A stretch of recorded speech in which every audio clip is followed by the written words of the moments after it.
Assalamualaikum warahmatullahi wabarakatuh. Yang terhormat, Bapak Denika Hendrianto, SEMSI selaku dosen pengampu mata kuliah Manajemen Keuangan dan Investasi, serta teman-teman semua yang saya hormati.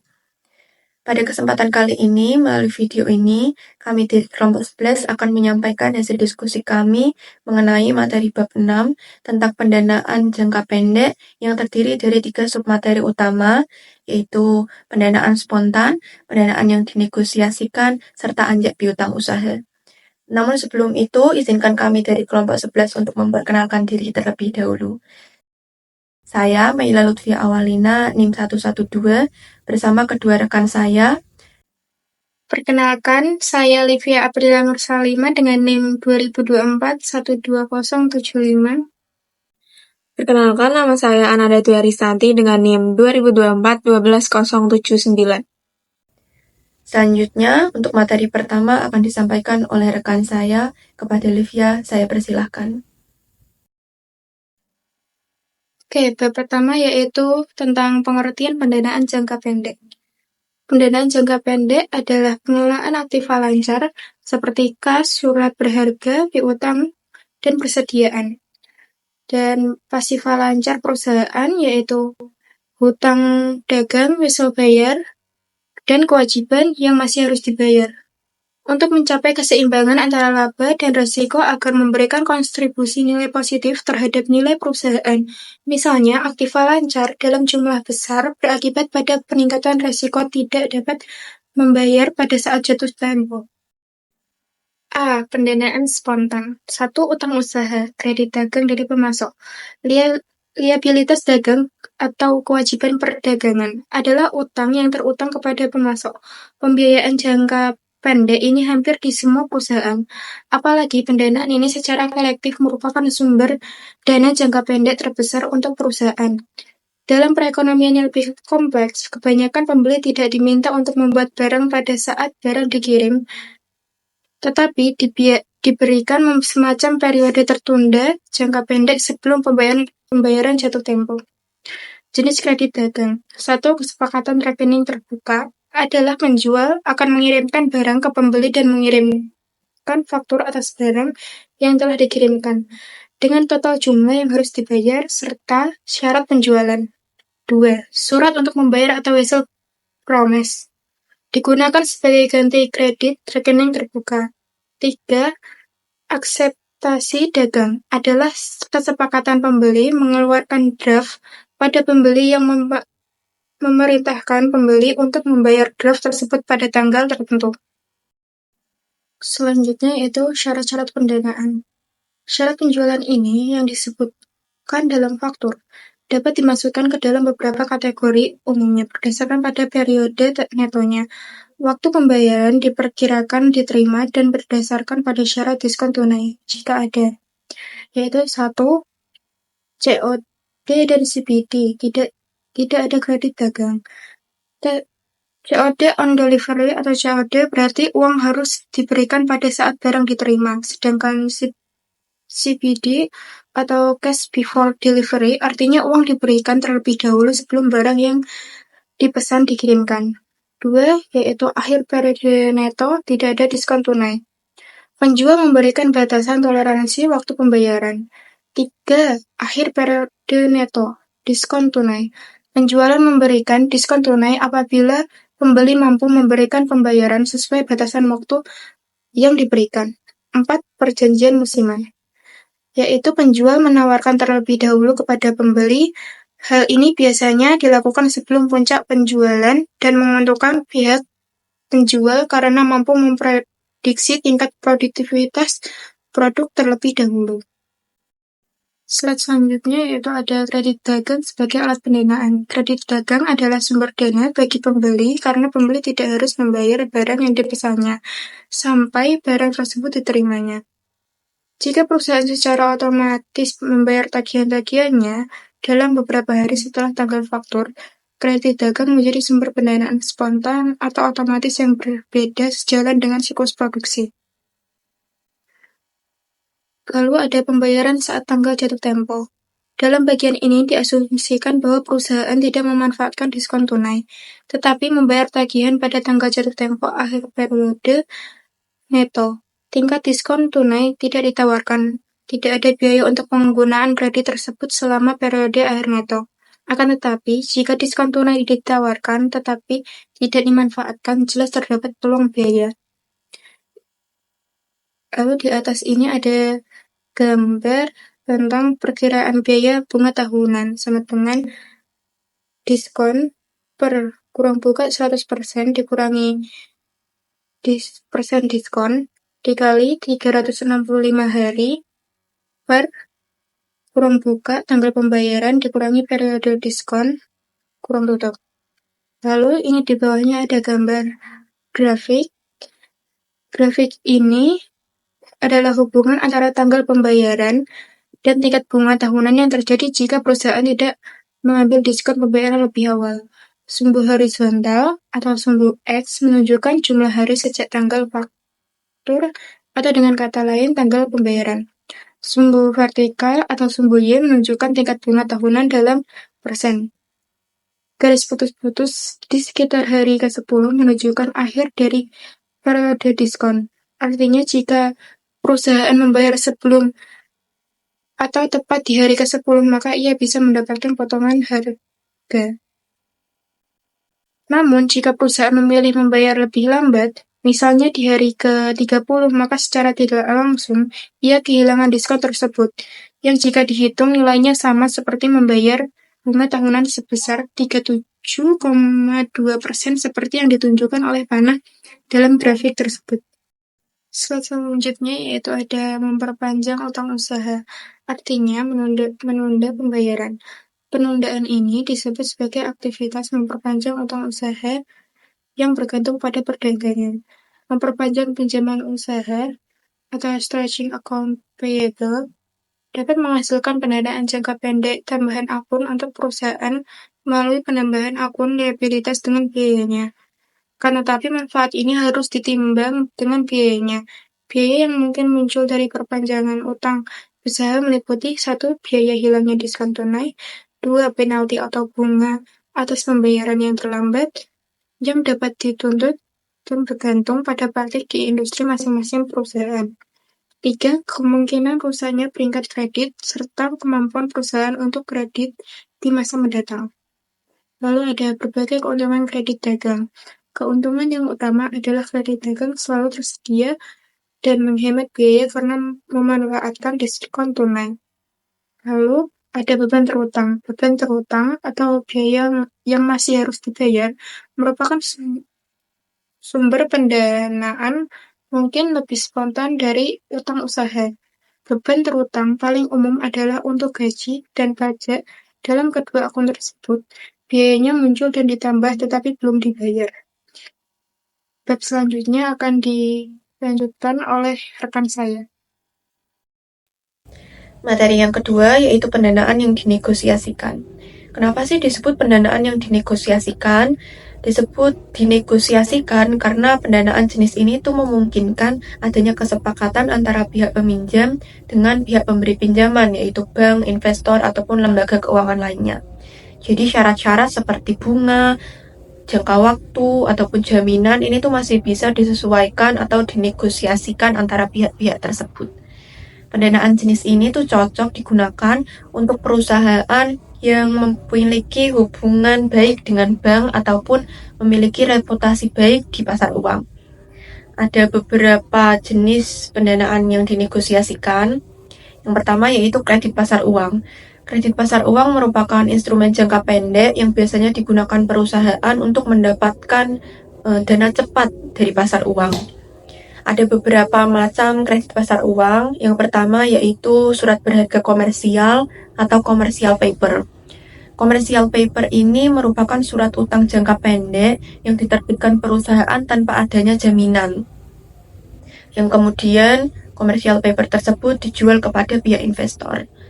Misalnya, ada perusahaan besar yang membutuhkan dana cepat untuk biaya operasionalnya, tetapi daripada meminjam ke bank, perusahaan tersebut lebih memilih untuk menerbitkan commercial paper dengan janji bahwa ia akan melunasi atau membayar dalam kurun waktu tertentu, misalnya 3 bulan. Kemudian commercial paper tersebut dijual kepada pihak investor agar perusahaan tersebut mendapatkan dana yang dibutuhkannya. Tetapi karena commercial paper ini merupakan jenis pendanaan yang tanpa adanya jaminan, jadi yang bisa mengeluarkan commercial paper ini hanya perusahaan yang sangat dapat dipercaya saja. Kemudian yang kedua ada letter of credit. Letter of credit merupakan surat jaminan dari bank bahwa perusahaan atau kliennya ini pasti akan membayarkan kewajiban atau hutangnya kepada pihak terkait. Jadi intinya, letter of credit ini merupakan surat jaminan yang biasanya digunakan untuk perdagangan internasional. Misalnya, ada perusahaan di Indonesia yang ingin mengimpor barang dari perusahaan di Jepang. Tetapi dari perusahaan di Jepang tersebut belum segera mengirimkan barangnya ke perusahaan Indonesia tersebut karena perusahaan di Jepang tersebut merasa kurang yakin karena kan kredit belum dibayar. Jadi karena itu perusahaan di Indonesia tersebut meminta kepada bank penjaminnya untuk menerbitkan letter of credit sebagai jaminan bahwa ia pasti akan melunasi atau membayar barang tersebut pada saat jatuh tempo. Kemudian, letter of credit tersebut dikirimkan kepada perusahaan Jepang tersebut sebagai jaminan. Yang ketiga, ada akseptasi bankir atau Banker Acceptance atau BA. Akseptasi bankir atau BA ini merupakan komitmen atau janji tertulis dari bank bahwa mereka akan segera membayar sejumlah uang kepada pihak terkait pada waktu tertentu. Biasanya BA ini muncul sesudah terjadinya transaksi letter of credit. Pihak penerima BA dari bank tadi punya dua pilihan, ya bisa menunggu sampai waktu jatuh tempo untuk mendapatkan dana penuh dari bank, ataupun kalau perusahaan tersebut butuh dana cepat, maka BA-nya bisa dijual kepada pihak lain sehingga perusahaan tersebut mendapatkan dana dari perusahaan yang membeli BA tadi. Tapi tidak sepenuhnya karena ada potongan harga. Yang kedua yaitu pinjaman tanpa jaminan. Kenapa sih bank bisa yakin untuk memberikan pinjaman tetapi tanpa adanya jaminan? Jadi bank ini tidak sembarangan untuk memberikan pinjaman tanpa ada jaminan. Pinjaman tanpa ada jaminan ini diberikan kepada pihak yang sudah ditinjau dan dinilai layak oleh bank. Biasanya dilihat dari kredibilitasnya yang tinggi, reputasinya bagus, kemudian memiliki hubungan baik dengan bank, dilihat juga kredit scoringnya ini bagus atau tidak. Kemudian bank juga punya mekanisme proteksi, jadi pinjaman tanpa adanya jaminan ini biasanya jumlah pinjamannya lebih sedikit dibandingkan dengan pinjaman dengan jaminan. Ada beberapa hal terkait dengan pinjaman tanpa jaminan. Yang pertama yaitu batas kredit. Batas kredit ini adalah limit atau batas maksimum yang bisa dipinjam. Bentuknya bisa berupa kesepakatan informal, tetapi tetap butuh reputasi atau track record perusahaan yang bagus agar mendapatkan batas kredit yang tinggi.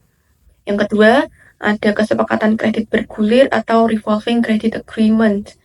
Ini merupakan versi formal dari batas kredit.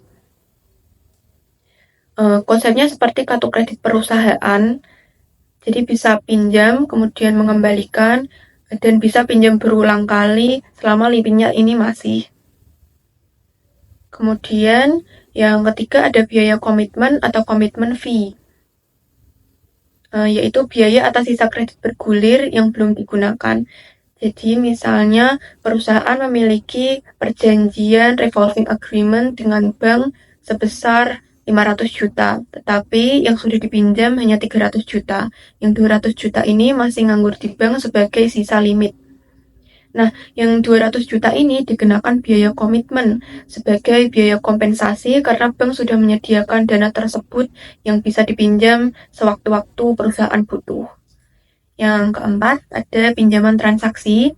yaitu pinjaman jangka pendek yang biasanya dipinjam atau diambil oleh kontraktor untuk menyelesaikan proyek tertentu. Jadi ketika kontraktor butuh dana lebih dahulu, ini bisa mengambil pinjaman jangka pendek ke bank sampai proyek tersebut selesai atau sampai dana dari klien cair. Yang ketiga yaitu kilas balik mengenai biaya pinjaman. Ini tuh penting untuk mengetahui seberapa besar pinjaman yang sebenarnya ditanggung oleh perusahaan peminjam tersebut. Yang pertama mengenai tingkat bunga. Tingkat bunga ini bukan selalu angka tetap, tetapi bisa saja hasil negosiasi antara peminjam dengan pemberi pinjaman. Yang kedua yaitu metode yang digunakan untuk menghitung tingkat bunga ada dua. Yang pertama, dasar penagihan, dihitung dari jumlah pinjaman yang benar-benar diambil. Kemudian yang kedua, yaitu dasar diskonto atau discount base. Ini bunganya ini dipotong di awal. Jadi dana pinjaman yang kita terima tidak sepenuhnya, tetapi ada potongan bunganya. Tetapi pada saat pengembalian tetap membayar penuh. Yang ketiga, ada saldo minimal. Kadang bank mewajibkan untuk adanya saldo minimal di rekening pinjaman selama masa pinjaman. Tujuannya untuk sebagai jaminan tak langsung atau sebagai cadangan. Kemudian untuk menghitung tingkat bunga efektif, menggunakan rumus berikut. Jadi total bunga ditambahkan dengan biaya yang harus dibayarkan per dana yang kita terima, dikalikan dengan 365 hari per jumlah hari pinjaman. Yang keempat, yaitu pinjaman dengan jaminan yang berjaminkan aset. Jadi perusahaan wajib menyerahkan asetnya digunakan sebagai jaminan atas pinjaman yang diambil. Ada dua. Yang pertama, yaitu pinjaman dengan jaminan piutang usaha. Nah, jadi perusahaan wajib menyerahkan tagihan piutang yang belum dibayar oleh pelanggannya sebagai jaminan atas pinjamannya. Tetapi dinilai dulu kualitas piutangnya. Apakah pembelinya bisa dipercaya, kapan jatuh temponya, kemudian ada riwayat gagal bayar atau tidak, baru ditentukan apakah piutang tersebut bisa dijadikan jaminan atau tidak. Kemudian yang kedua, yaitu pinjaman dengan jaminan persediaan. Jadi aset yang dijaminkan ini berupa stok barang atau persediaan yang dimiliki perusahaan. Tetapi tidak semua aset bisa dijadikan jaminan. Dinilai dulu kualitas persediaannya gimana, mudah dijual atau tidak, kemudian harganya stabil atau tidak, membutuhkan biaya penyimpanan yang besar atau tidak, begitu. Semakin bagus kualitas persediaannya, biasanya pinjaman yang diberikan juga semakin besar. Kemudian ada beberapa metode yang digunakan. Yang pertama yaitu claim property mengembang atau flowing loan.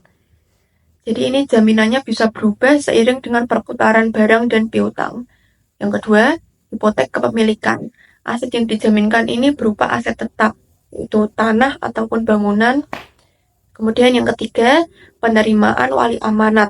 Jadi ini ada pihak ketiga yang memegang kendali atas jaminan yang dijaminkan selama masa pinjaman. Yang keempat, yaitu penggadaian. Jadi ketika aset sudah dijaminkan, baru dananya cair. Dan ketika peminjam ini gagal bayar, maka aset tersebut atau jaminan tersebut disita oleh bank atau pihak pemberi pinjaman. Yang kelima, ada penggadaian di tempat. Jadi ini walaupun aset atau barangnya ini dijaminkan, tetapi tetap dipegang oleh pihak pemilik dengan pengawasan dari pemberi pinjaman. Materi yang terakhir yaitu anjak piutang usaha. Anjak piutang atau factoring adalah transaksi keuangan di mana sebuah perusahaan menjual piutangnya kepada pihak ketiga dengan potongan tertentu sebagai imbalan atas pembayaran langsung tunai. Anjak piutang dapat berfungsi sebagai alat pengalihan atau outsourcing untuk tanggung jawab kredit dan penagihan. Jenis-jenis anjak piutang yang pertama, with resource, yaitu perusahaan bertanggung jawab jika pelanggan gagal bayar dan resiko gagal bayar tidak dialihkan ke perusahaan anjak piutang. Yang kedua yaitu without resource, yaitu perusahaan anjak piutang menanggung seluruh resiko piutang tak tertagih. Yang ketiga yaitu anjak piutang full service, yaitu menyediakan layanan lengkap termasuk pembiayaan, penagihan, dan perlindungan resiko.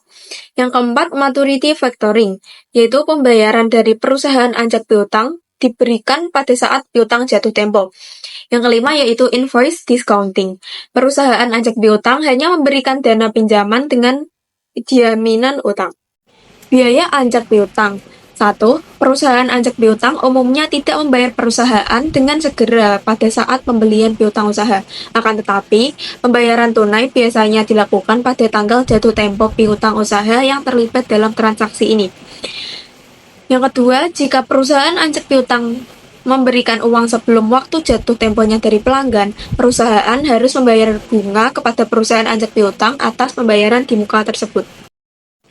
Fleksibilitas. Kesepakatan anjak piutang yang umum biasanya berkelanjutan. Ketika piutang baru diperoleh, maka piutang tersebut akan dijual pada perusahaan anjak piutang, dan rekening perusahaan akan dikredit.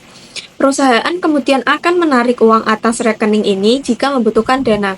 Kadang perusahaan anjak piutang akan mengizinkan perusahaan untuk menarik melebihi batas rekeningnya selama periode kebutuhan musiman dan meminjam tanpa jaminan. Komposisi pendanaan jangka pendek. Bauran yang tepat atau pembobotan yang tepat dari berbagai sumber alternatif akan bergantung pada pertimbangan biaya, ketersediaan waktu, fleksibilitas, serta tingkat penahanan aset perusahaan. Hal yang penting dari analisis atas berbagai sumber alternatif dana adalah perbandingan dari biayanya dan masalah waktu. Perbedaan biaya antara berbagai alternatif pendanaan jangka pendek tidak selalu konstan sepanjang waktu. Bahkan, perbedaan ini akan berfluktuasi sejalan dengan perubahan kondisi pasar. Jadi, waktu akan sangat bergantung pada jawaban atas pertanyaan bauran yang tepat dalam pendanaan jangka pendek. Sekian materi dari saya, selanjutnya akan saya kembalikan kepada moderator. Demikian pemaparan materi mengenai bab 6 yang dapat kami sampaikan. Jika teman-teman ada sanggahan, tambahan pendapat, ataupun pertanyaan terkait dengan materi yang kami sampaikan, silakan tulis di kolom komentar. Kami sangat terbuka untuk berdiskusi dan juga akan berusaha merespon setiap tanggapan teman-teman dengan sebaik mungkin. Terima kasih atas perhatiannya. Semoga materi ini bermanfaat bagi kita semua. Wassalamualaikum warahmatullahi wabarakatuh.